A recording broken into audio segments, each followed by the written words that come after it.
2, 1, boost ignition, and liftoff, and all systems are go. Welcome to the Lesbo and The Bean universe. Lesbo and The Bean.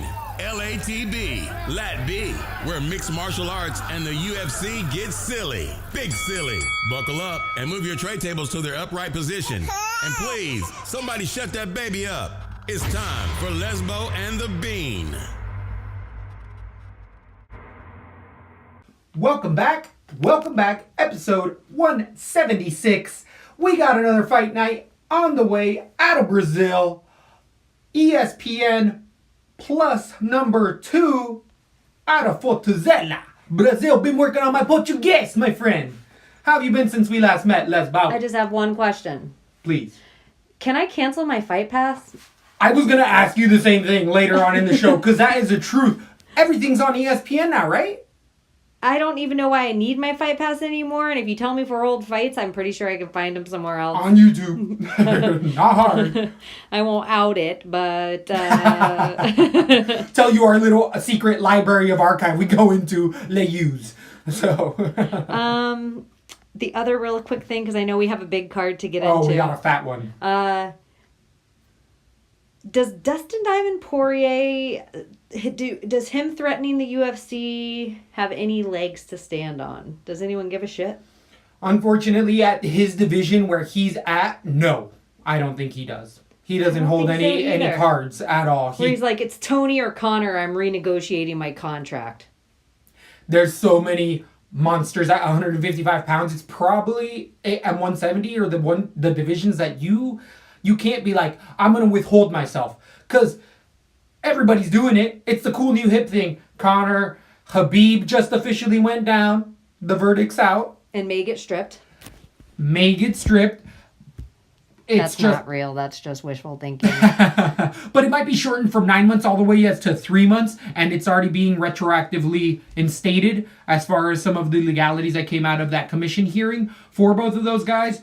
Again, that's more interesting than Diamond Poirier saying he might now fight. Yeah, it is. And Connor or Tony, yeah, cool. If I don't care who Tony fights next. Fighting Agreed. Dustin doesn't get Tony any further ahead. Every fight Tony's taking, except for the belt, is him fighting backward, in my opinion. And I don't even care about him fighting for the belt anymore, but give him a fight. Good grief. Some of the things that they're announcing, I'm like, thanks for the Sam Alvey Crute fight. That's going to be a heater. If we know our boy Smiling Sam can slow up a fight. Nothing will slow up a hype train, though, like Smiling Sam either. That's the truth. That is the truth. Any other news before we start to get into this 13-card bout real quick? Hi, everyone. Welcome back. Let's talk about it. We're in Portuguese, you say. We are in Portuguese. The John Jones, he got a quick hearing as well. I just want to touch on real quick. He's going to be fine. It's going to happen again and again and again. So. Oh, yeah, because we know that John Jones is allowed to take his steroids as long as he pulses. He's the only one that's allowed to pulse. Yeah. As far as everyone else, they're going to get another 2 years off. It's such bullshit. So, but whatever. Quickly, I don't even care. Fabricio Verdum asking the UFC as well to let him go because he's about to start a 2-year suspension where he's like, I have the same thing as John Jones. You couldn't find my tests and they're minuscule. Just let me go. He's like, I got like 2 more years of fighting. Let me go. He's asking another fighter who actually asked to be let go of with 3 fights left on their contract. We're officially losing the greatest of all time, the GOAT.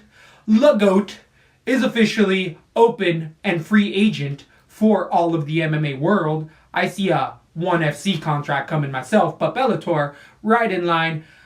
Where do you think the GOAT goes? If you haven't heard, you've been under a rock. How do you feel about Artem Lobov officially no longer on the UFC roster?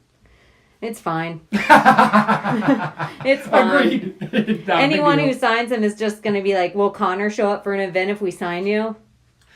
And actually, that's probably the best media you're going to get. And it actually will work because Connor will jump in the Bellator cage if you don't remember correctly. Yeah. So, it's publicity. If Verdum goes to Bellator, he wins the belt. If he goes anywhere, he wins the belt.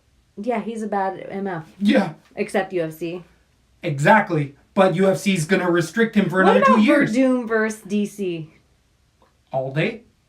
I'd watch that. Who But do you give that fight to? DC, just because Verdum at this point of He's his in career that can top take a 3, shot. though, in my opinion. Top 5, top 3, easy. For sure. A heavyweight? He's up there. DC, He's beat all of the greats. DC, Stipe, Verdum. Well, Verdum's excited. I wish the UFC would let these guys go.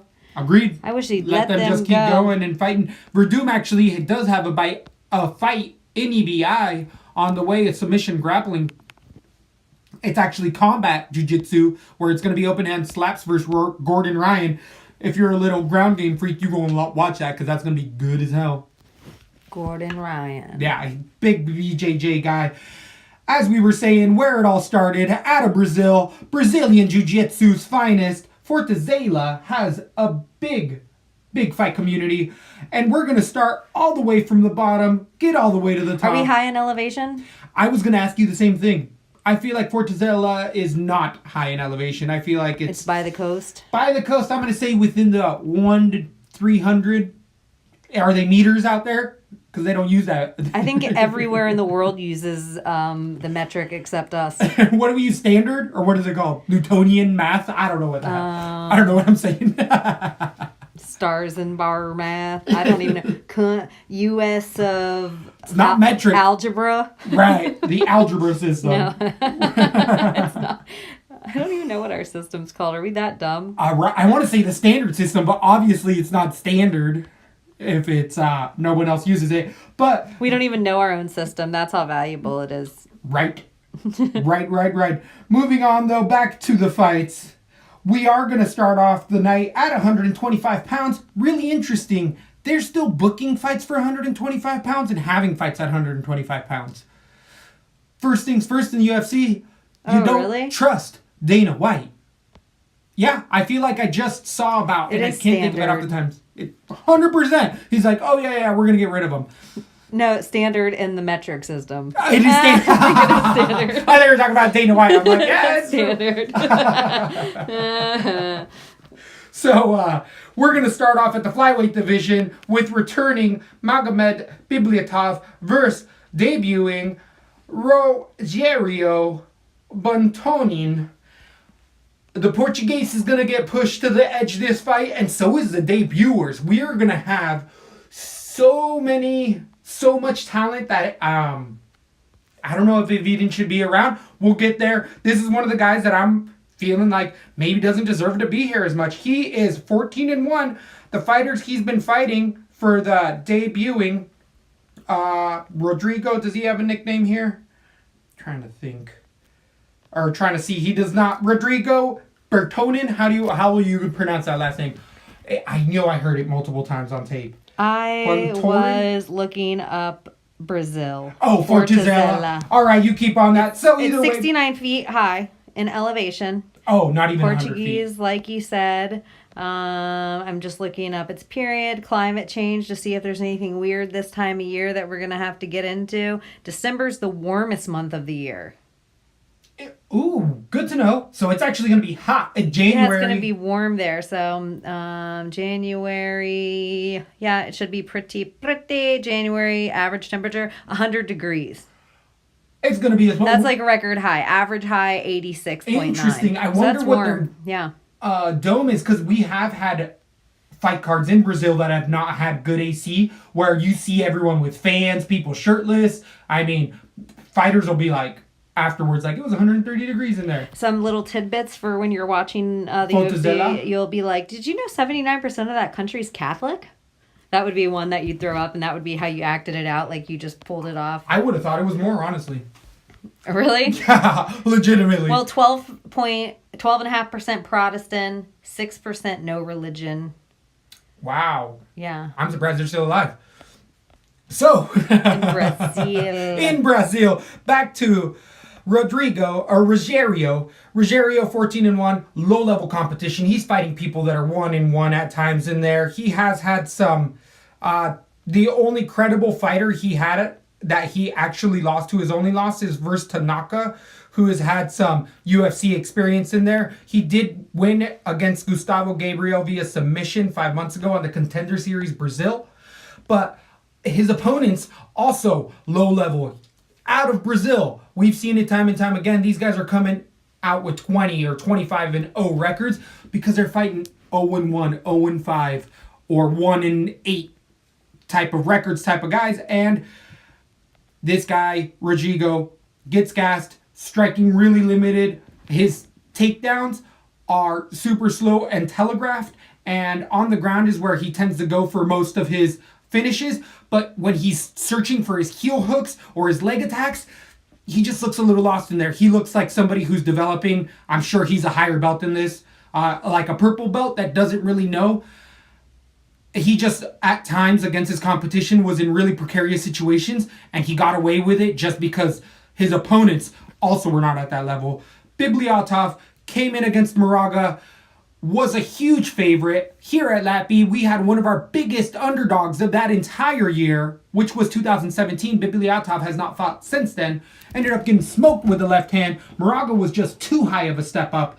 But Bibliatov is taking time off, and he's a better wrestler, better striker, better gas tank, and better fight IQ in there. I see all the checkpoints. I think everybody does. He's a minus 450 favorite for a reason. I'm going to go with a submission round number 2 for Bibliatov, and I'm going to probably put him everywhere. I know we tell you guys to stay away from these first ones, but I see a humongous talent discrepancy here, so I am going to be playing this one. How do you feel about this fight? I am going to stay far, far away from this fight, and I actually think Bibliatov can get knocked out again. The fact that John Moraga was a step up, and John Moraga, in my opinion, is on his step out. So, other guy, the juice will be flowing, hometown, no travel time. Bibliatov has fought no one else other than John Moraga, and he got smoked by Moraga. Like, John Moraga was probably going to retire before that fight. Now he probably isn't going to retire because he feels like, I don't know. I got Batorin KO round 2. Wow. I'm going to stay far, far away. I know it's a heavy underdog, and I'm probably going to doubt myself. So if I put anyone anywhere, it will probably be Bibliatov on 1. But no, I think this is crazy, crazy, crazy. Bibliatov did get a win in there against Janelle Lauza, who is no longer in the UFC. So 14-1. These guys do have mirror records, but even out of that Russian scene, I would think that the Russian talent pool and Eastern European pool is going to be better than a lot of the people that they have fighting out of Brazil. I could be wrong there. But 9,400 on DraftKings for Bibliatov versus 6,800 for Rodrigo. So if you do think that there might be some way that he gets it done, I mean, that'll save you a lot of coin on DraftKings. Stay away. Don't trust me on that. Moving on to 135 pounds, we have 2 returning fighters. At bantamweight, we have Ricardo Ramos versus Said Nurmagomedov.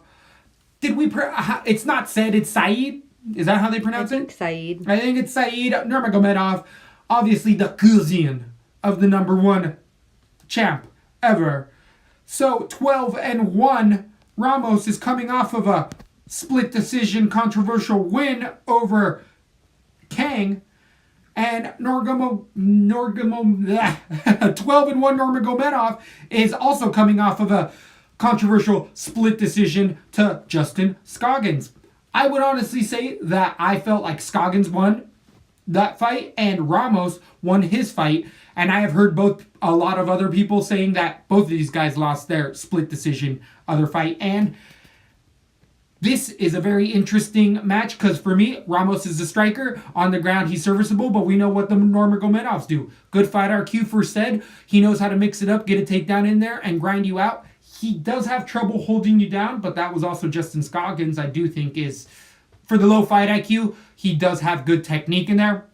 Ramos does look like he gets a bit more gas out of both of the fighters, but striking-wise, he is a bit more explosive and can set up traps a little bit better. Throws a good 2 to 3 punch combination. Finishes out of the break does Ramos well, and he'll throw a flying knee even in second and third round, which I hope he doesn't do against Nurmagomedov because he will reaction shot and take you down. I mean, this is a coin flip of a fight. Minus 115 for both fighters, and that's rightly on. I got decision Ramos. I could wake up tomorrow and go decision Said. Nurmagomedov, I'm having trouble here, and we just started. This is a dirty ass split. I'm going with Ramos' decision. I'm not going to be too heavy either which way. I think there's other spots on the night. I got the local Brazilian in Brazil. I think that's what's swaying me underneath all of the tape that I watched. Who do you feel has this fight and why? I'm not impressed with Said Nurmagomedov either. Nurmagomedov. I can't. The problem is you can't read it. Right, If you start that's what to read happens. It, you're effed. Done. I wasn't impressed with him in his first fight. He did not have the ring IQ that I thought he should have had going in there, and I didn't think he looked like his cousin at all. I was completely underwhelmed his last fight, and I was like, no, in the back of my little head, there's other guys with long names like this that I want to get down on, other Russians, but he was not one of them. Ramos, I thought he won his fight. I agree with you. I did not think Said won his fight. I thought he won it on namesake alone, and I did think Ricardo Ramos did win his fight. Does it make a difference with you at all that Nurmagomedov is moving up in weight? I was going to ask you the same thing. Yes, because I watched that Scoggins fight again, and I did feel like Said was drained. He did look a little more gassed, and he said so after the fact that weight cut did affect him a bit. So 10 more pounds is a lot of weight. That's a lot of muscle. And as I said before, Ramos did wear, even though he won his fight, he looked like he was holding on those last couple minutes of that fight. He did a good job.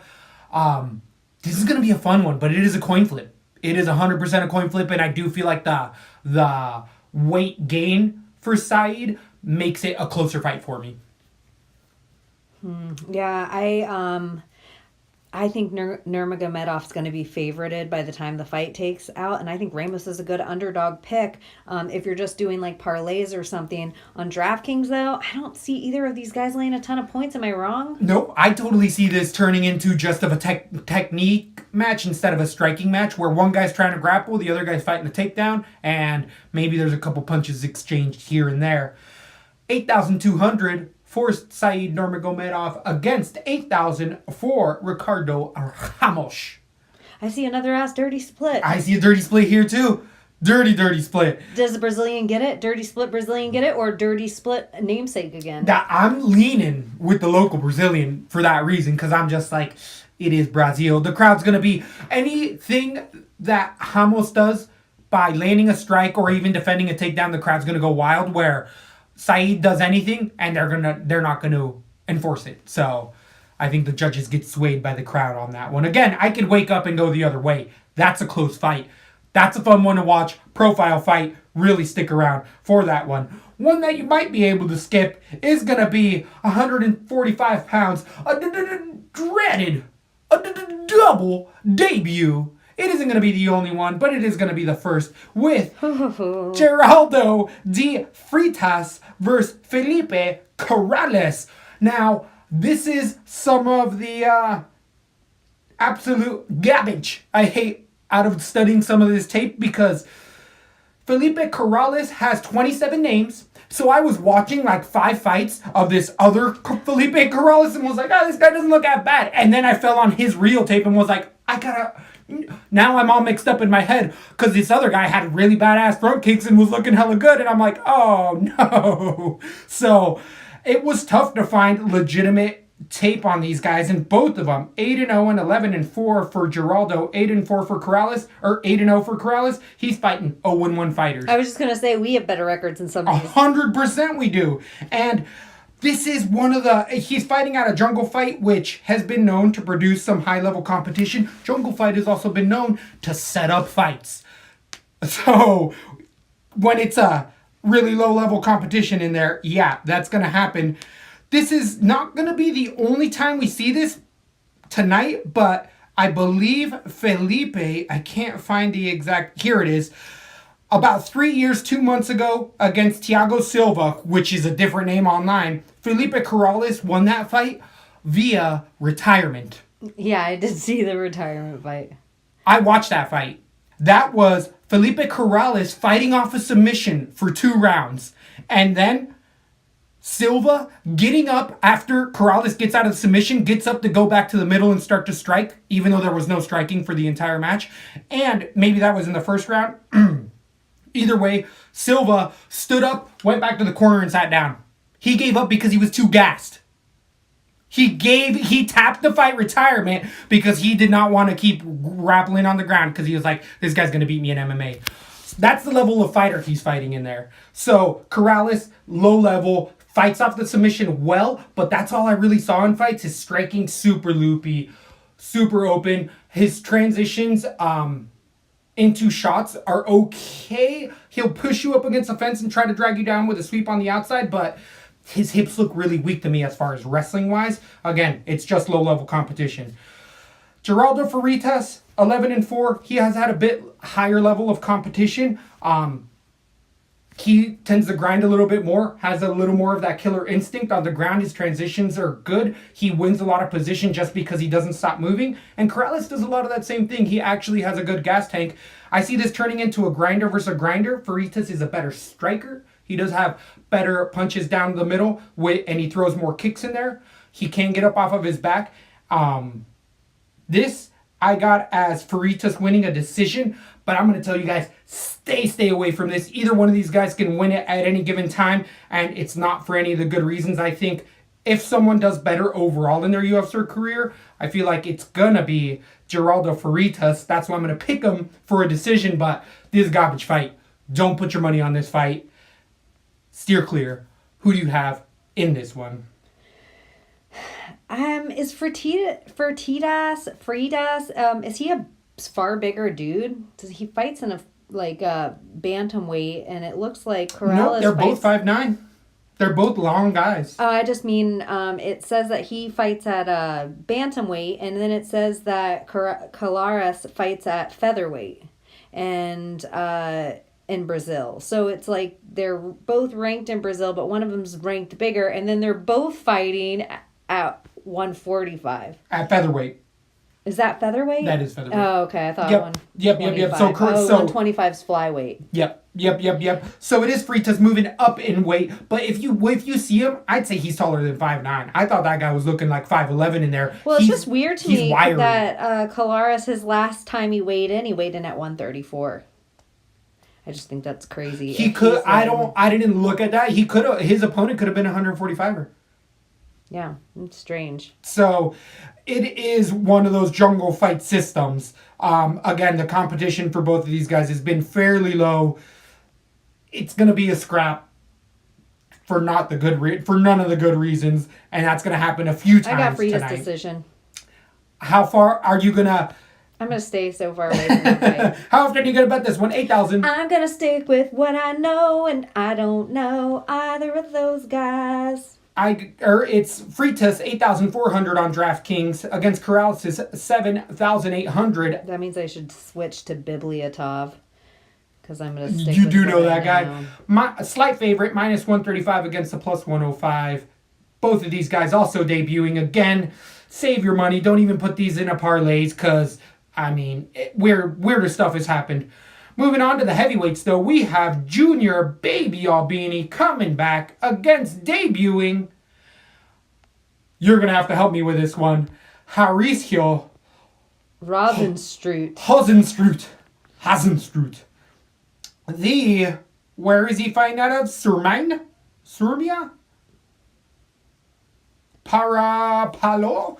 You better say, I told you. Suriname. Where is that even? I don't know. In the world? I want to look it up. So, Junior Albini, 14-4, is coming off of a 2-fight losing streak in the UFC. He won his debut against Timothy Johnson, then came up short against Andrei Arlovsky in a boring decision. Last lost to Olenek via that Ezekiel choke 8 months ago. The 27-year-old... It's a small country on the northeastern coast of South America. It's defined by vast swaths of tropical rainforest, Dutch colonial architecture, and melting pot culture. It's on the Atlantic coast. The capital is Paramaribo, where palm gardens grows near Fort Zeelandia. So it's a 17th century trading post. I have never heard of it in my life. Neither have I, but I am also a part of pop culture, so I dig it. Moving on to Rosenskin, who is from the local area in southern Brazil, so hopefully he doesn't have to make too far of a trip. He's 6-0. He has also fought guys that are 0-1. He's fought guys that have never fought in MMA, 2-4. He's fighting guys that are on losing records, beating them with short size. He is a kickboxer. He has, I believe, like a 70... He's had about 70 fights in Muay Thai. He is a Muay Thai striker. His Muay Thai isn't bad. He kicks well. In his MMA fights, he keeps him striking. Never shot a takedown. Doesn't need to. He tries to finish it striking. Guys go to take him down. But the level of competition trying to see taking Biggie Boy down was absolutely some of the worst shots I've ever seen. But Biggie Boy didn't even sprawl. Biggie Boy literally looked down at him and started throwing straight punches down. And these guys would just go out.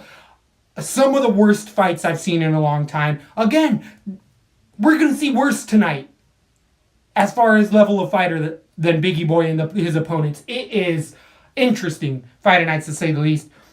So this is going to turn into a striking battle. The Muay Thai, I see a slight advantage actually for Albini, but the power I am giving to Biggie Boy. I think that Albini's clinch is better. Haven't seen much from the Muay Thai striker as far as in MMA. I don't think a takedown's going to happen at all in this fight. If either of these guys takes each other down, it's going to be probably some sort of leg reap or sweep. But there's not going to be a ground game at all. I want to stick with what I know and say Albini, because even though he's lost 2 in a row, the level of fighter he's fought his last 3 fights is so high, so much higher than Biggie Boy's, that I just see that kind of taking over. But this, to me, is kind of a coin flip. This is also short notice for Biggie Boy. I believe it's about a week and a half, 2 weeks out as well at heavyweight. So I'm going to go with Albini decision. I can't stick with a KO. I'm going to say also stay away from this one. I'm going with the diaper man himself. Gimme, baby. Who do you have in this one? I think you're going to be saying, come the next podcast, about baby Albini. He's back. I can totally I got see Albini everywhere. I almost feel like this is a set up fight for him. He's going against a guy like all the guys that the other guy has ever fought, and all the guys they've fought don't even have the record of Arlovsky. 100%. So it's 100%. like the fact that Junior Albini survived the fight with both those gentlemen, that says a lot about his chin and body to me. He's not soft, even though he looks it. I hope the UFC gets some shorts on him that fit this time, because he's going to look real pretty in there for a first-round knockout. I think you put Junior Albini everywhere, and I can't even believe I'm saying that. It's all Junior, all day. Wow. Interesting. Slight underdog, minus 105 against Junior Albini against debuting short notice fighter, minus 125. So both of these guys are on the plus money side of things. 8,100 for Junior Albini on DraftKings, 8,100 for Biggie Boy. Huh. Interesting. On tap, it's showing that a lot of people have Biggie Boy winning via knockout. He does have power striking, but he melees. For a Muay Thai striker, I'm surprised that he's had as many Muay Thai fights as he did in there.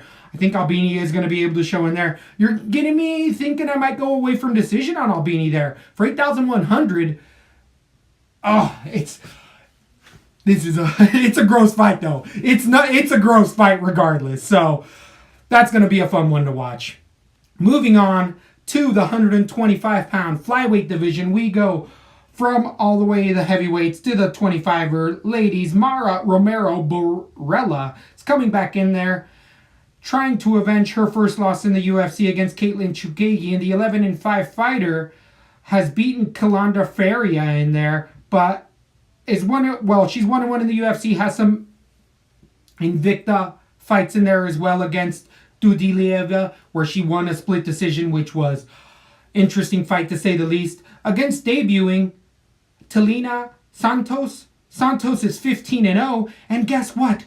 Santos is the second fighter on the card who has had somebody retire due to tapping the mat because they didn't want to fight anymore. It was 1 minute and 30 seconds into her fight 3 years ago against an 0-1 fighter. This lady ate 3 punches, and she didn't eat 3 punches in kept her guard up. She ate 3 punches, turned around, and was like, "What the hell? This lady's punching me." And then Santos punched her in the body, and she just put her arms up and said, "I quit." It was some state fair bullshit. And then tried to puke in the ring. Unbelievable that we have this level of fighters. And she's fighting an 0-0. She was 13-0, Santos was. Fighting an 0-1 fighter in there. That's the level of competition that Santos has in there. She does have a little bit of experience on the Contender Series for Dana White, where she fought a 7-1 fighter. She won a unanimous decision in a very slow-paced fight. If you get to the ground with Santos, she doesn't know what to do on the ground. She's a striker with limited ground game. She literally sat on one of her opponents. This was about 4 or 5 years ago, but she sat on her for like 3 rounds and landed hammer fists until the ref stopped it. But that's because both women just didn't understand the position. So Santos here, I feel like, is overmatched. Barella, I don't like either, but Chookagian by far is a much higher step up. Barella has already seen the lights a couple times. She's got a win in there. Barella throws better strikes than Santos here.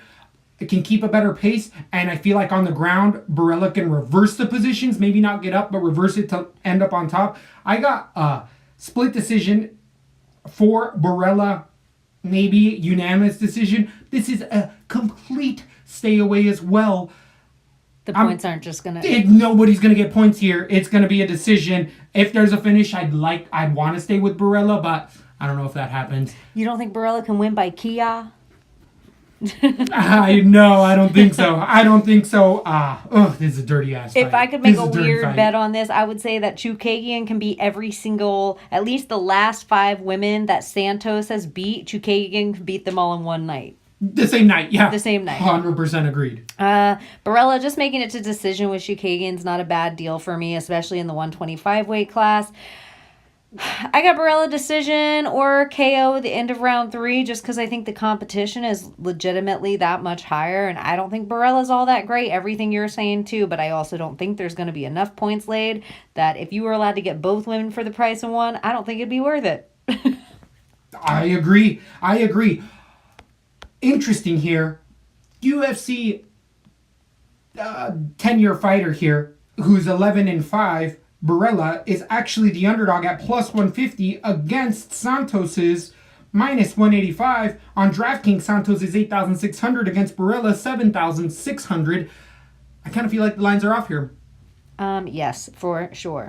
I would see it much, much closer. I don't understand what people are seeing in Santos that maybe the control. She started to control in her last Contender Series fight. She went for better takedowns, but honestly, for DraftKings, for Barella, I could see myself even picking her at 7-6. That's clearly a value play. I don't know if I put her on my straight up money lines, but I will have a little bit of exposure there because I've seen her go the distance. Yeah. So Santos, I think, is getting a little overly hyped there.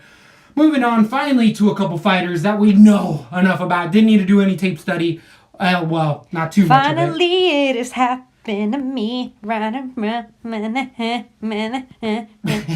170 pounds, we have Thiago Alves coming in against Max Griffin. These guys, 14-5. Max Griffin, Payne Griffin, is coming in as a big favorite against the longtime contender, 22-13, Thiago Santos. Santos coming off a 2-fight losing streak. He last lost to, who was it? Courteous Melender, and also Aliak Kunichenko. Thiago Alves, definitely a shell of himself at 35 years old. He's been fighting as long as anyone. He used to contest Matt Hughes for the belt back in the day. Got in when he was about 20, 21 years old. So has a lot of wear and tear in there. Likes to have that Muay Thai really take over for him. He always has that straight right, those knees that come up the middle. A good plum for Thiago Alves, but he really got away from that and just kind of picks you apart with 2 and 3 punch combinations. He also has a good leg kick, but he doesn't stick to it too far behind. Max Griffin, good all the way MMA fighter. He's had a couple pivotal upsets in there where a lot of people counted him out. Max Griffin has proven in there that he can stick to a game plan and use mixed martial arts as a whole to win a fight. serviceable striking, serviceable takedowns, good gas tank, and a good game plan. I don't feel like Max Griffin really blows you out of the water anywhere. He does have a bit of power, but now that he's in the UFC, we haven't been able to see that as much because his opponents have been such higher level. But in this position, I feel like the time of Thiago Alves is so far gone, and Griffin just keeps kind of chugging along, getting better and better as we see at 33 years old. He's much less shop worn. I do think that Griffin just has a lot more left in the tank as far as his MMA career, where Alves doesn't. I got a TKO round number 2, and I think it's just the damage of Alves over the years. He doesn't wear it well anymore. After the first round, Alves is just beat to shit whether he's winning the fight or not. He cuts incredibly easy, and his gas tank is definitely not what he used to be, nor is his takedown defense. Unfortunately for him, I'm going with the big favorite here. I got Max Griffin for the finish. Who do you have in this fight? I have Max Griffin as well for all the same reasons. The guys he's losing to are the top dudes, in my opinion. They're like, I think Zaleski's super underrated. Totally. Everybody knows where Colby Covington's sitting right now. And I also think Curtis Melinder's super underrated. Thiago Alves is not only a shell of himself, he's been in wars. He's been in so many wars. So I agree. He could get clean finished like you're saying for the finish, but I got Griffin by decision. I don't know if Griffin just doesn't have that much power that translate at 170, or if the guys that he goes against are just super iron-chinned, but I just don't think he is a finisher. But I do have him to win by a handed decision, maybe even all 3 rounds. I don't know how much exposure I'm going to have to him, but there's nobody that I really like as much right now. So I probably will have him in some places. I'll be able to afford who I want. So probably. Good to know. On DraftKings, Max Payne Griffin is 9,000. Thiago Alves coming in at 7,200. I'm going to get a little bit of exposure. I know it's 9,000. It's a little steep. He has to pretty much get a finish or have it be a dominant fight to get over 90 points there for Griffin. I'm going to probably be like 60% exposure to him on my lines. I don't see him getting finished. Any way you cut it. I think it's a safe 9,000. It's a little steep for 9,000. I feel like he needs a finish. I can see him getting a finish. Picking it off? Or I could see him winning all 3 rounds handedly. How's his takedowns? Is he? His takedowns aren't bad. Thiago Alves has good takedown defense, though, even though it's not as good as it used to be. So I could see this just staying as a striking match. Yeah. I like where you're at. Maybe 50-50 or 60%. Well, 60%. And I wouldn't say 50-50 because I'm not exposing myself to Alves, even if Oh, no, I just meant 50 on, 50 off for Griffin. Oh, okay, Yeah. okay. Let me clarify. I will not have Alves I'm just like, anymore. I'm not splitting that one. I thought he retired. On to the 85ers, we have debuting Anthony Fluffy Hernandez coming off of a win on the Dana White Contender Series against Marcus Perez Maluco, himself coming in at a 10-2 record, getting his only losses in the UFC against Derek Anders. He does have a win in there, though, against, who was it now? It was, here we go, Marcus Perez ended up losing to Andrew Sanchez 5 months ago, but he beat James Boknovic via submission. That was an 8-2 fighter, and we haven't really seen much of his. Fluffy is 6-0. He had his last fight overturned out of the Dana White Contender Series TKO 7 months ago because he popped on marijuana. The California fighter is 25 years old, fighting out of the MMA Gold Fight Team. The Fluffy is, I've really seen him in his last few, well, everybody has because he's 25 years old. He's only had 6 fights, but you see a dramatic change in body type where he went from being kind of not muscly to gaining a little muscle to really fitting his name. He's always been fluffy because he was a fat kid, but now at 85, he looks like he has a little bit of love handles, but it's more his body type because he's shredded he's got them riblets. He's got thin arms. Like he doesn't look out of shape when he's in there. He just carries weight a little bit differently. And he has good striking, good power. Level of competition hasn't been too bad out of California there. He has a couple gnarly finishes. I don't want to say they were flukish, but Hernandez will eat a shot in there. He does trust his chin a lot. he's only had 6 fights and he's a young man in there, so he's been able to wear him well. He might not have any troubles right now, but if he doesn't change that, eating a shot to give a shot, eventually it'll catch up to him. He doesn't have to worry about that yet, though. Against Marcus Perez, or what's his goddamn nickname? Maluco. Maluco is... I thought you were going to throw up.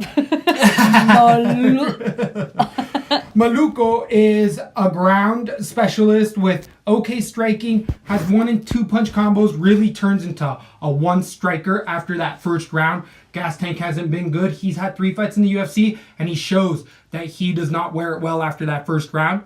He does have heart, though. Even though I see him gassed in there, I see him throwing. He throws Elias Diradoa type of strikes. He'll throw 2 and 3 strikes and a kick in the air, not even be close, just to kind of keep movement going. And it benefited him a lot earlier on when he was fighting low caliber guys. But interesting how this is also at the 85-pound division where Theodoro gets away with it. So Maluco reminds me of that with less gas tank, though, and not as good striking when he actually connects. He does have a good straight left, but out of that first round, it's gone. He's not going to knock you out. We haven't seen Fluffy there as much. I do think he'll look better in the later round. And I just think the line is super off here. Hernandez coming in as a debuter is a 2-1 favorite over a guy who's already been in there a little bit. The reason I'm sticking with Hernandez being a favorite, even though I don't like him being this high of a favorite, is because we have seen Because he looks cool. It's not Fluffy because he likes Gabriel Iglesias. He has cute tattoos and plugs. He gets after it in the fight. He's just the guy who goes in there and tries to finish you, and I do like that, where Perez stays the same, where he always just holds on to a fight. He'll win that first round if he doesn't knock you out. The next 2 rounds, he's just trying to stay alive in there. So I eventually think that Hernandez ends up just winning a 2 maybe 3 round decision, if not finishes it later on. I got decision Hernandez, but I think it's too much juice on him. I think this should be like a minus 140 favorite for Hernandez. Even though it's just Perez, it's still a step up to a UFC guy, in my opinion. Totally. That is why I'm going to have Perez decision. I like Eric, your boy Anders. I think he's kind of a guy that's going to be a gatekeeper for his whole career, so he's at the top echelon. And Sanchez isn't a bad decision to get to, in my opinion, to have survived. So I just don't know what I see Hernandez laying out. I do think it's funny how Hernandez in this picture that I'm looking at has a rosary on, and then he has an owl tattoo that has the same rosary. Him and his owl tattoo have the same rosary. Anyway, I think he's going to need to be praying to that rosary, because I think he's going to go to an ugly decision and then lose to the local guy. We are in Brazil.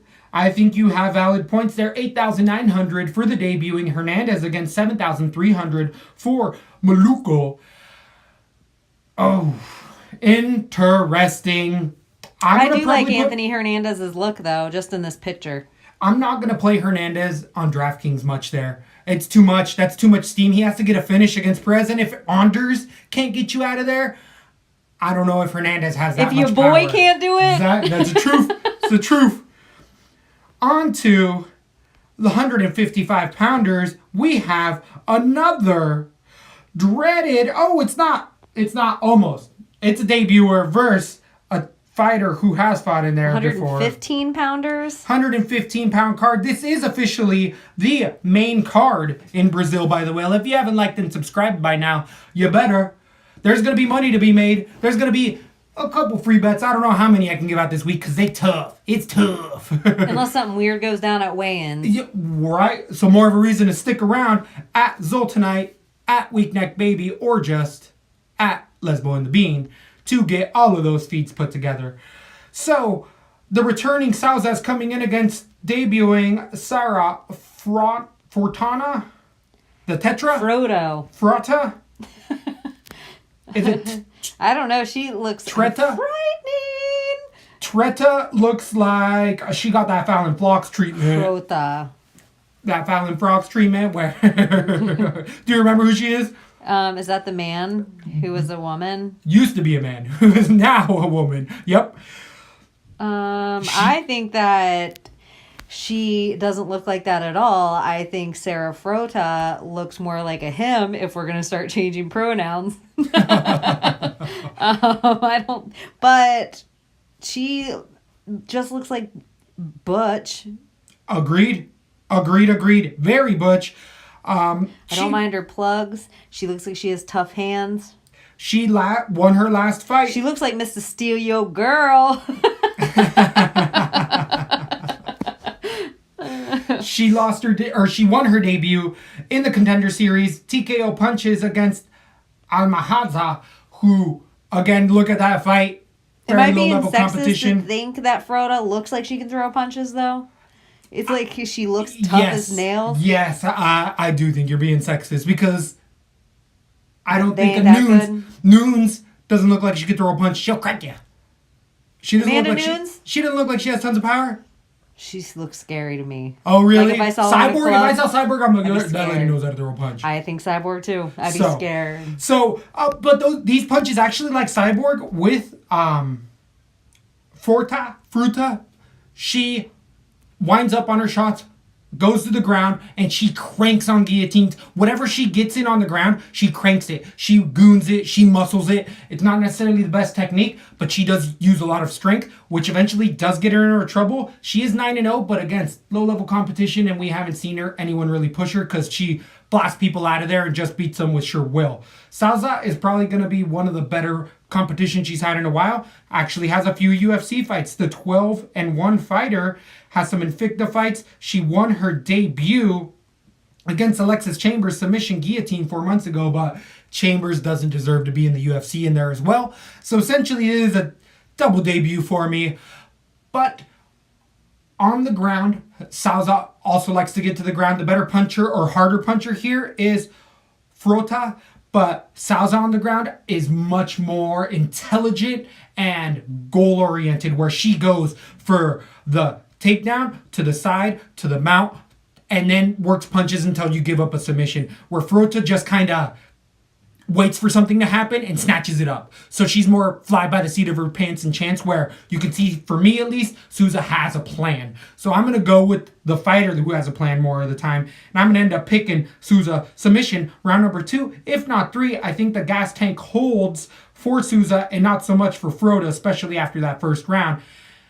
I don't know how much I'm going to be playing her at 9,100 on DraftKings. She is a heavy favorite against Frota at 7,100. The minus 235. Souza favorite. Who do you have in this fight? I also have Souza submission round 3. I could see it going to decision just because both women are kind of low level, in my opinion. It is a 115 fight. Yeah, I think the lines are dead on. I think 235 under or favorite is about right for Souza. I have nothing else to say about it. I'm not going to put it anywhere. I agree with that at 9,100 Souza. Oh, but she could get the finish. I could see her getting a submission in that second and third round, but I agree. I'll probably put Souza on like 30% of my cards. Frota, nowhere. But she'll be like sporadically, because you're going to need a couple of these weird people that could get the finish or not on these cards tonight, because it's going to be a funky one. There's going to be, I'm predicting DraftKings is going to probably be in that 700 range, because I see a lot of finishes happening, but it's hard to tell who's going to get the finish and why, because the competition level is so low on both sides of the bout a lot of these times. On to the light heavyweights, we have a 205-pound bout. Justin Ledet. It is a weird card. It's a weird one. There's some we have double debuts and like debuting fighters on the main card. Yeah. It's funky. Justin Ledet coming back to 205 after losing to Rakak. Lesbo coming in as a good call on that play. Johnny Walker last coming in as an underdog against Khalil Roundtree, the 15-3 fighter, really grown into his own, looking like a monster. Johnny Walker in there. Did you know that might not actually be Johnny Walker's name? He changed it? Yeah. I don't know what it is, but it's probably like Paulo da Costa de Silva, the Rein de la Manque, like all these crazy. His nickname is actually Johnny Walker, but that's what he goes by for the American fans. So, guess what he likes to drink? He likes the whiskey game. That's so lame to go by that for the American fans. I don't know if it's for American fans or just because he likes it, but that's what he goes by. I was like, oh, cool, Johnny Walker, that's interesting. Never put two and two together, and then I heard, oh. Yeah, I really, now I'm looking, oh, he's from Brazil. Oh, it's like he fights out of England. Oh, cool. But I really thought he was like a big-ass Texan. So interesting thing. With a name like that. You're right. He did go over to Europe. Maybe it is for the Americans. True. He did go over to Europe to train and has actually brought his game plan together a lot better. After a couple of those losses, he made that transition over. And really interesting. I would feel like a lot of Brazilians usually just go up the coast to America, where he decided to go across the pond to get his striking better, even though I feel like he's really a striking-based fighter. We saw it against Roundtree. He likes that Muay Thai plum. His fights prior to, I know I was giving him a lot of bad press our last show because Walker didn't look like that before. He was in Europe, but he was still getting Mexican vitamins because Walker looked jacked. He had never looked that big before in any other fight and really dwarfed Roundtree in there. I feel like that's the same thing's going to happen against Ledet. Ledet isn't the biggest guy. Even at heavyweight, he didn't look muscular. And even at 205 against Rakic, didn't look muscular. The interesting fight there is, or the interesting thing I take away from the Rakic fight and the Walker is they're both big muscular guys, but Rakic has a good gas tank, game plan, and good takedowns, where Johnny Walker tends to be more of just a Muay Thai striker. And for Ledet, that's what he wants. On the ground against Rakic, Ledet even said, let me get up, boy, I'm gonna knock your ass out, you fucking pussy. Did you hear any of that? In the corner, you can hear him saying that because Ledet is a one-dimensional fighter. He is a boxer who came over to UFC at heavyweight, and I said it before, at heavyweight, he's a tighter contender. At 205, he's gonna struggle to be a ranked fighter because it's a different level, it's a different game, there's much better competition, and with bad takedown defense, or limited takedown defense and no get-up game, he can get out-controlled in there. We don't have to worry about that in this fight. I don't think Walker has the takedowns.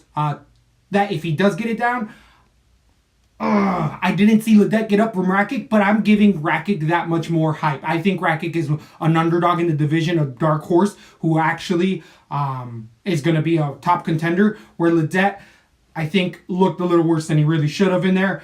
I think this is actually a much closer fight than a lot of people have it. The pro boxer throws a good jab out there once he gets it going and can pick you apart in a decision. He likes to do that a lot of the time. Johnny Walker could easily just goon this out and get an early TKO, but give me the underdog. I got the plus 185 decision Ledet fighter. I think in boxing, he just, after the second round, Ledet runs away with this. Round 2 and 3, I got a dirty ass split. They are in Brazil. But give me Justin Ledet. I may hate myself in the morning. Who do you have in this fight? I had Justin Ledet. And then you were talking. And then I was like, you know what? He lost his last fight. It's because he cut his hair. He's like Samson. True. Once he cut that hair, it is all over for him. Johnny Walker in Brazil, I almost think this is a setup fight to make a star out of Johnny Walker. Is it the plum clinch is what you said over the head? And then he knocked Khalil with it. He is so strong. Yep. Khalil Roundtree could not get out of it. It was like he was like trapped in a cave of pain. And I see the same thing happening again. I like Justin Ledet a lot, but if he can't get enough distance to get off his style of punching, he's going to be in a world of hurt. And then if he wants to keep at that distance, the boxing distance, that's where the knees for Johnny Walker really come in. I wanted to avoid Johnny Walker because I was nervous about a hype train happening for him. I kind of see him setting up that hype train, and Justin Ledet's a guy he's just above Chase Sherman to me. Like, he's not super. I think Johnny Walker can make the leaps and bounds, and his build is like where he's one of those tall guys like Gustafsson and John Jones that he could be an interesting fight for John Jones because of his height. If it's real, which it's a far way to go to put a guy up against John Jones at the 205. Totally. But I really like everything I see as far as strength goes from Johnny Walker. I haven't got to see a whole bunch of skill set yet because it just is brutal, so quick finishes. But, in Ledet, he can take it there. I think the longer it goes on, Ledet starts to control it. I got Johnny Walker KO round 1. Ugh. I don't blame you on that. A lot of people have that. I know that I'm going against the grain there. I know by far, I mean, plus 185 against the minus 205. Walker favorite there. 9,200 for Johnny Walker against 7,000 for Ledet. I could see myself putting Ledet on a couple cards again. I'm picking him. I'm not telling everybody to go there. I could see myself, though, in this fight, putting Walker on a few cards and Ledet. I could too. Not honestly. the same. Not the same Not card. the same card. But the interesting thing that I found that you just said about all that is that you compared Ledet to a fighter that's at heavyweight, by the way, and no longer in the UFC. Khalil Rountree? No. Chase Sherman? Oh. So you're talking to a guy, he's not even in that weight class anymore. That is probably one of the weaker weight classes. And that's the level of competition. So interesting. Oh, that's a scary one. Be careful with that one, fans. Don't stick What too are you close to me saying, on that I'm one. comparing him to a garbage guy? Ledet to a garbage guy? I didn't want to be so blunt about it, but yes, 100%. Reading between the lines there, Lesbo. Reading Well, I between didn't know the lines. if you were saying, like, it's interesting you're comparing him to a heavyweight guy, like, and I'm like, ooh, I don't know if that's good or bad. It ain't good. It ain't good. So a fun one, though, that we're going to have at 155 pounds. This is a debut, not a debut. This is a premiere fight of the night. One that could be really interesting or really boring. We have Charles Oliveira versus David Teymur. I mean, this is as close of a flip of a fight that you get. David Teymur is coming in with an 8-1 record against the 25-8 Charles Oliveira. Teymur likes to keep it striking. The 29-year-old is a Dutch kickboxer. Good takedown defense, good fight IQ, good power. Has really been able to keep the fights where he wants to off of the ground. On the ground, he's been serviceable and fighting off submissions. Doesn't really go for the submissions as much, and especially against Oliveira. I wouldn't recommend that.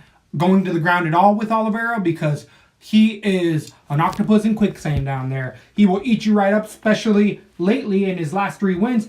Oliveira has really stuck to getting this fight to the ground and submitting guys. He's actually one of these guys who's gotten away from striking when he was a Muay Thai guy back to his jiu-jitsu, and that's where he's going to make an actual And for all title intents and contender. purposes, he has also gotten away from fighting people on the way up the rung, and he's only started to fight old fighters out of Brazil only. Good point. I mean, but now he's fighting definitely an up-and-comer in Teymur. Yeah, I agree. Teymur this is the better of the Teymur brothers by far. The other one is Daniel Teymur, who we usually tend to fade here. But this is the guy who really also has title aspirations. This is actually, I'd see either one of these guys off of this fight, if not one more, is in that top 5 title contenders at 155 pounds. So Charles Oliveira, again, has better takedowns than most Brazilians. Has been using them well. Has a fast level change. Ducks right in. Gets you right to the ground, and on the ground, speaks for himself. He goes for all sorts of knees, ankles, bars, all sorts of stuff to finish you down there. But as we've said before, Charles Oliveira quits in there. If Charles Oliveira gets a hangnail before the fight, he will quit in there. Charles Oliveira has to have everything lined up for him and be working. He's a front runner. If everything goes well for him, he'll probably finish the fight. But if he meets adversity, usually ends up folding up shop and getting out of there. And Teymur is the type of guy who will do that to you. He's not an easy fight for anybody. Doesn't matter who it is. So people that are saying that this is a one-sided fight either way, I don't see anyone, because it's minus 110, either fighter. It's all up to the takedown.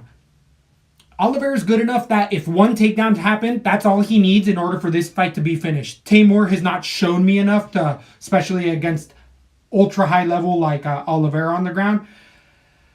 But what he has shown is he can stop good takedowns from good takedown artists. And Teymur does that with good wrestling, good against Close, who is a better wrestler than, I would say, Oliveira, and better takedowns. He was able to really defend those, only giving up 2 the entire time. A unanimous decision against Nick Lentz 7 months ago, who's really looked good as of late. I mean, I have Oliveira submission round number 1 right now, because for me, that's the knockout ability for him. I feel like he's one of these guys, though, as I'm talking more and more about this, I have Oliveira submission. because I feel like he could take it there, but Teymur's going to be hard to take down in the first round.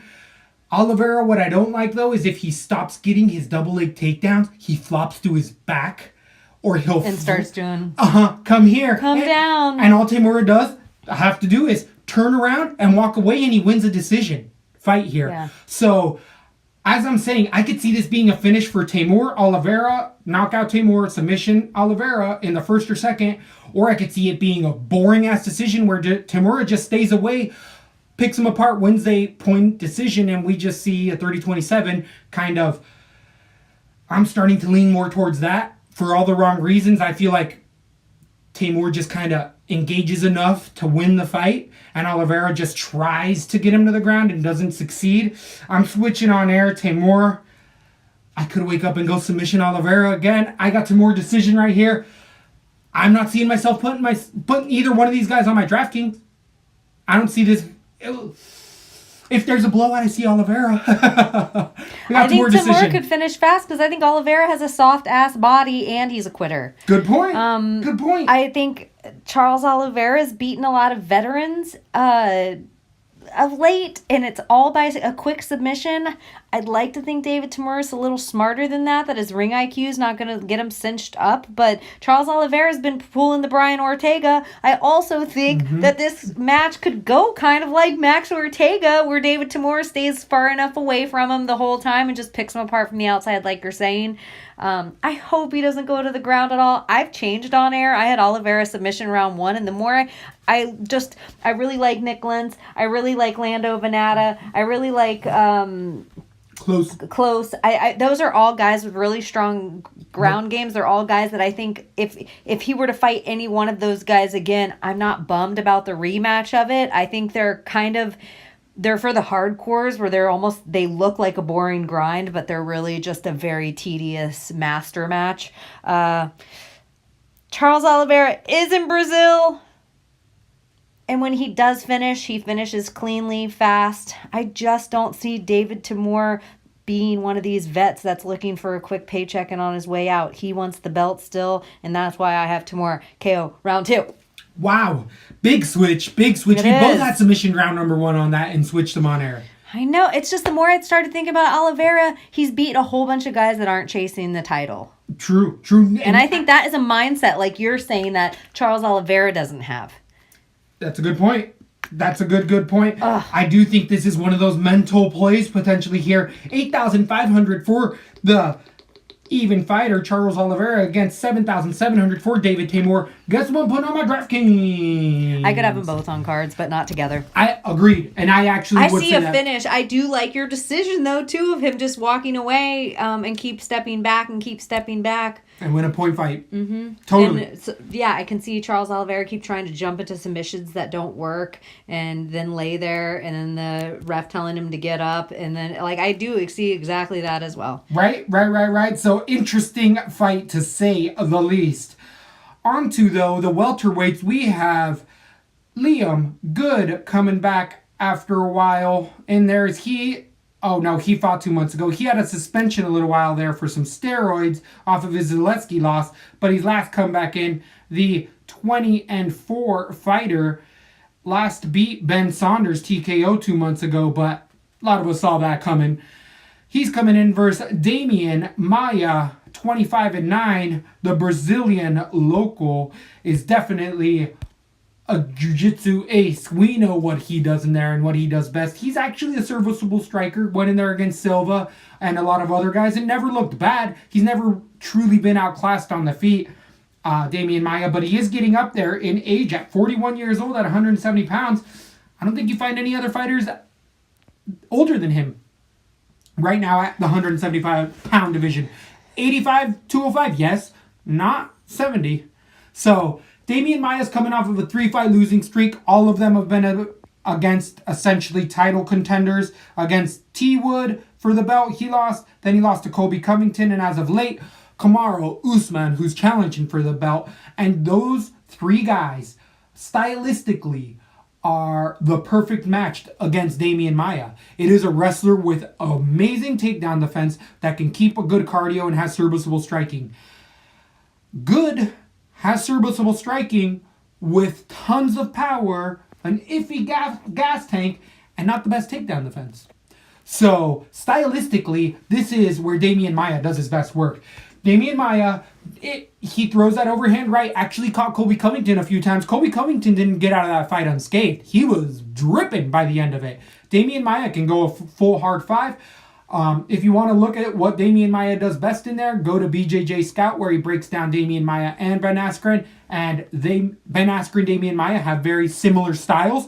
A match I'd want to see in grappling or MMA. Damian Maia, Ben Askren. It doesn't matter. Actually, I feel like I have seen that fight, but it was training footage years ago. I feel like Damian Maia won that, by the way. Huh? Yeah. So, Good has to get that right going. He has to get those punches going, fight the takedown, and eventually finish Damian Maia to get the win in here. I don't see any of that happening. I see Damian Maia using that game plan like Oliveira. He's been using it for a lot longer, where Damian Maia doesn't go in there and go start to jab you. He goes in there, shoots a pretty good takedown, will push you to the fence and just keep going, because Damian Maia understands eventually I'm going to get you on the ground. I think that it takes one time for Damian Maia to get on the ground and he wins this fight. I got Damian Maia submission round number 1. Wow. I don't think Good can stop the takedown here. Okay, and now for a LaTB conspiracy. Oh, let's hear it. This is a complete setup fight because we're about to watch gloves be laid in the ring. And this is a co-main event for the people of Brazil, in Brazil. This is all. And then they put 2 really good cards to make it watched and to build up. You got Aldo on there, and you got, other Brazilian stars, Assunção. This is just a Damian Maia retirement night. That's what the whole thing's kind of for. I love that call.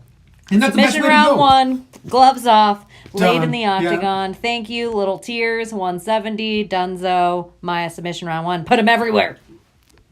I 100% agree. I was going to put Damian Maia everywhere at 8,700. The long tenure fighter. I also, now that you're saying it, I see it lining right up. This is a retirement fight. Liam Good, 7,500. Or Lyman Good.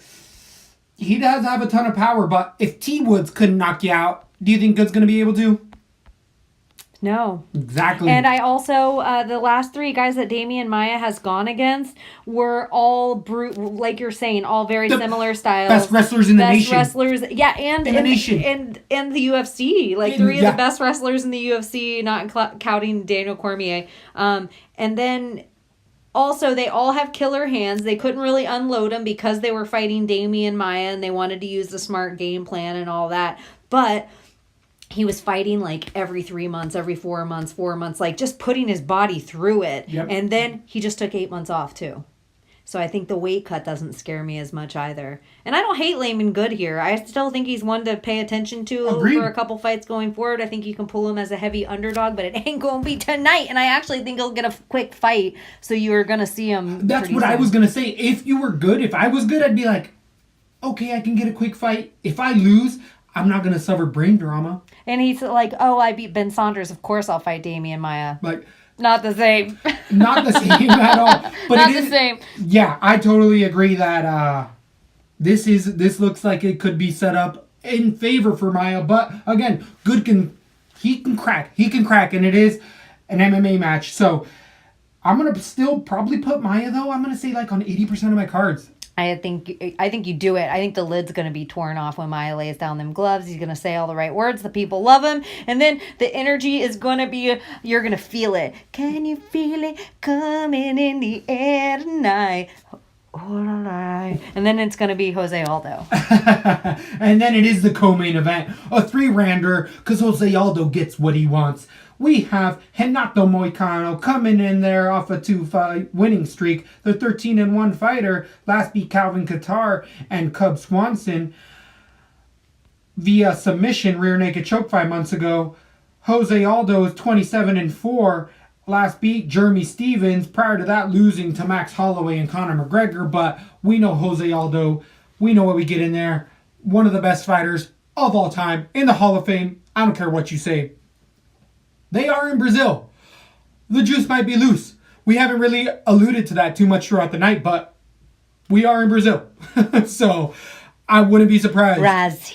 I wouldn't be surprised if anybody pops in there, especially Jose Aldo. Or pops that coochie. Pop that coochie, baby. Pop the coochie. Okay. Moicano, We didn't make that up. No, that's a That's classic. for the kids out That's there. a classic. That's a classic. That's our ode to UFC Miami. Definitely. Aldo coming in with the Duchy. He'll throw that left body shot to that right kick. Does it nonstop. Actually went to the body to get Jeremy Stevens out of there. A lot of people saying Stevens actually almost got Aldo out of there. I watched that time and time again. Aldo got bloody, so did Stevens, but I didn't think either fighter had really taken control of the fight up until that body shot where Aldo finally ended up finishing Jeremy Stevens. And I would say that I still feel that was a little bit of an early stoppage against Jeremy Stevens. Stevens, even though he was hurt, was grabbing one of Aldo's hands. He was literally controlling it. What's smarter than that? Aldo was just throwing rabid punches and the ref took it over. But Jose Aldo, not shot in there. He understands that he doesn't want to go 5 rounds in there. He wants a payday. He's someone who can put a game plan together, but really gotten away from some of the things that made him the best, and that was those leg kicks. Against Moicano, he's a Muay Thai striker. Got a good plum, good submissions, gonna be the taller fighter in there, but can leave his leg to be hit a little bit in there. If Aldo gets that leg plan going, this is going to be a tough fight. Regardless, this is going to be a tough fight for either fighter. This is, I see like they want a changing of the guard. They want Moicano to be the direct number 2 or 3 fighter in there. And Aldo's like, no, I'm going to show you why I'm not. Jeremy Stevens tried, and Aldo's a gatekeeper. He's the gatekeeper for the top 3 fighters right there, if not top 2. I mean, it's Max Holloway, Jose Aldo. I agree with you. Right? That's it. I think Jose Aldo handles Ortega. New contenders, Gillespie. But he ain't there yet. Not you know yet. what, Gillespie? Call out Brian Ortega. True. Call out Brian Ortega. T-City, if you're going to put him against Max Holloway, he needs to start opening up the door for Is people. Volkanovski at 45? I think so. He just knocked out Mendez. Yeah, I think he called out Max as well. Yeah, you know what, Gillespie,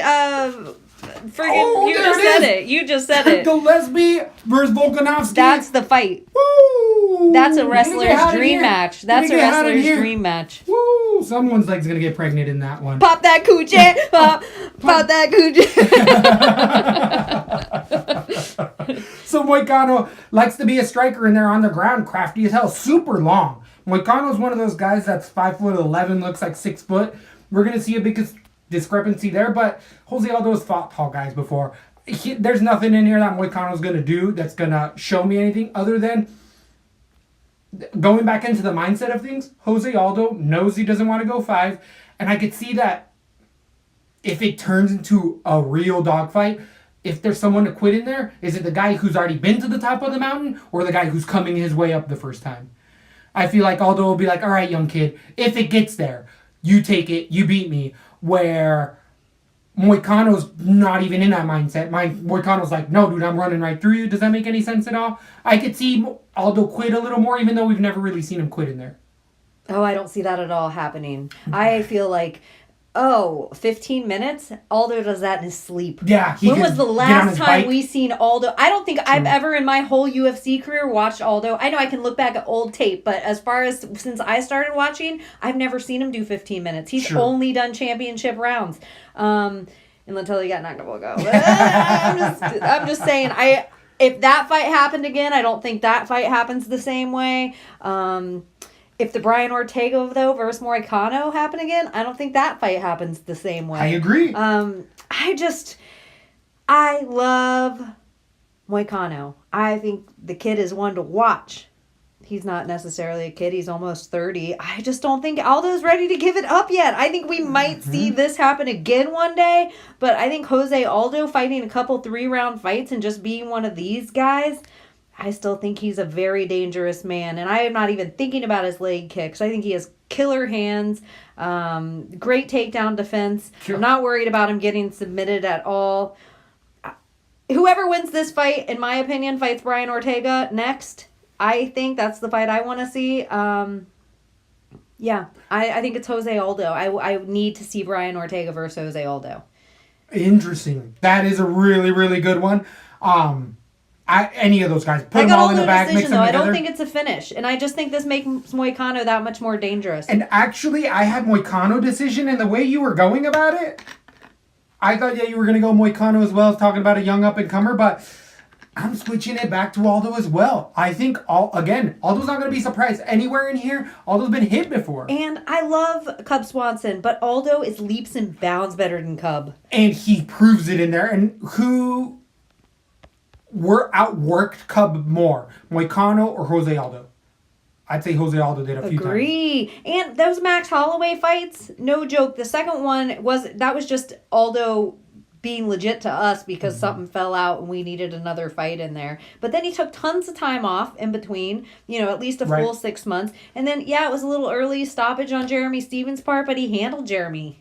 And I love Jeremy. I think Jeremy has killer hands, and I thought he looked good on his feet. That body shot was unreal. Unreal Body shot. I'm going to go with decision Aldo. I think this could be one fight of the year so far. far. Easily this could be a fight of the year. Easily. And I can see myself exposing myself to both fighters in the shower. Pop that Gucci, baby! Pop that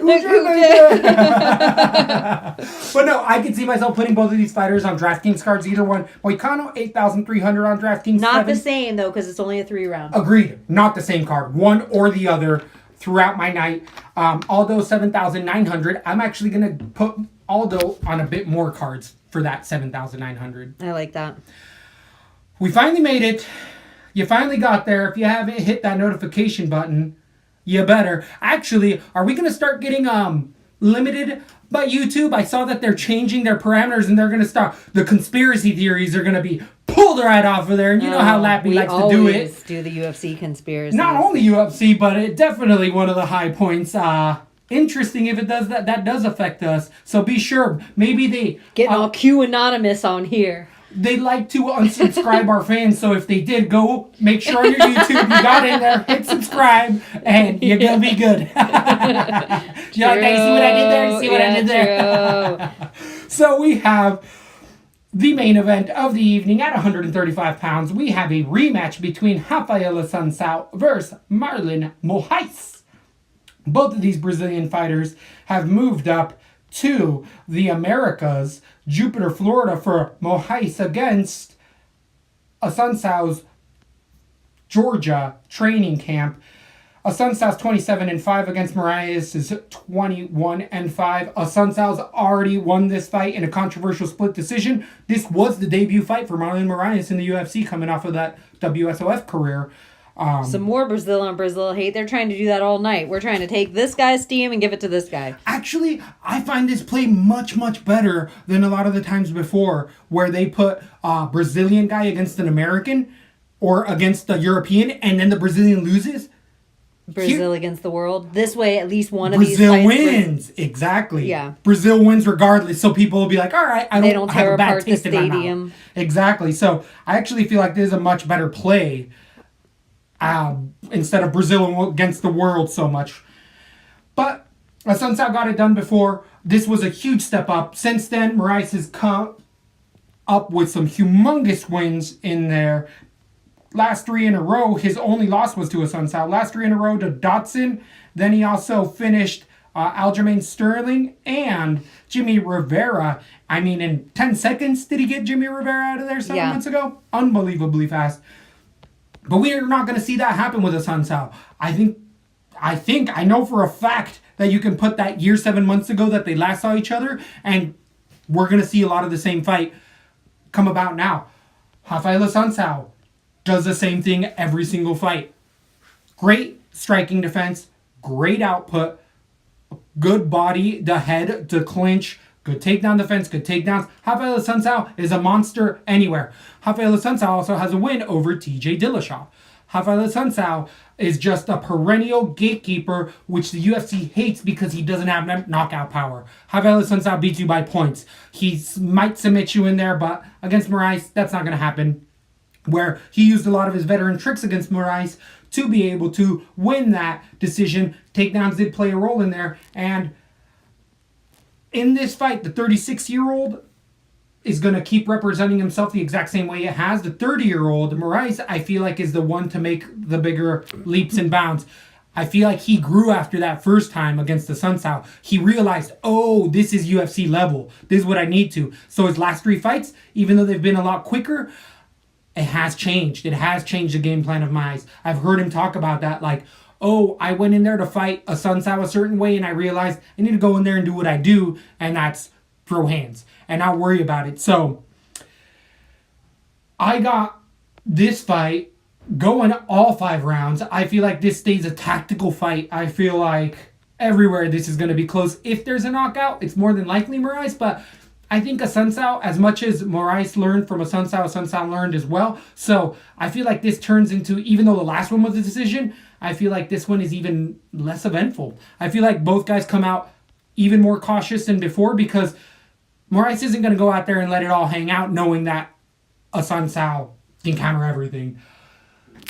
I don't see a finish for either fighter. I feel like this kind of turns into a point striking match, and it's a coin flip. I don't see either one taking an advantage anywhere. I got Moraes' decision, I think, a little bit younger. He's evolved a bit more, where a Sun Sao just stays a Sun Sao. Does it affect you that Moraes, has he ever been in a 5-round?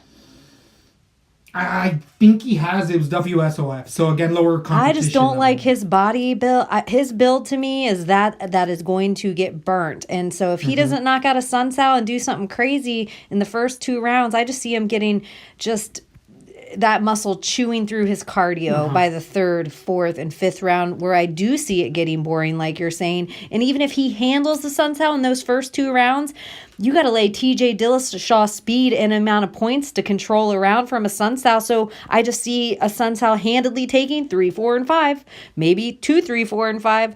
I see this going a lot of the same way too. If a Sun Sao was a chinny guy, I could see this being a Moraes knockout. I just don't see it being like that. Yes, could a Sun Sao get caught the same way Aljamain did? Yes. Aljamain tends to get caught, though, sometimes. Rafael Sun Sao doesn't get caught as much. I just think that veteranship in there. He is getting older, but we are in Brazil.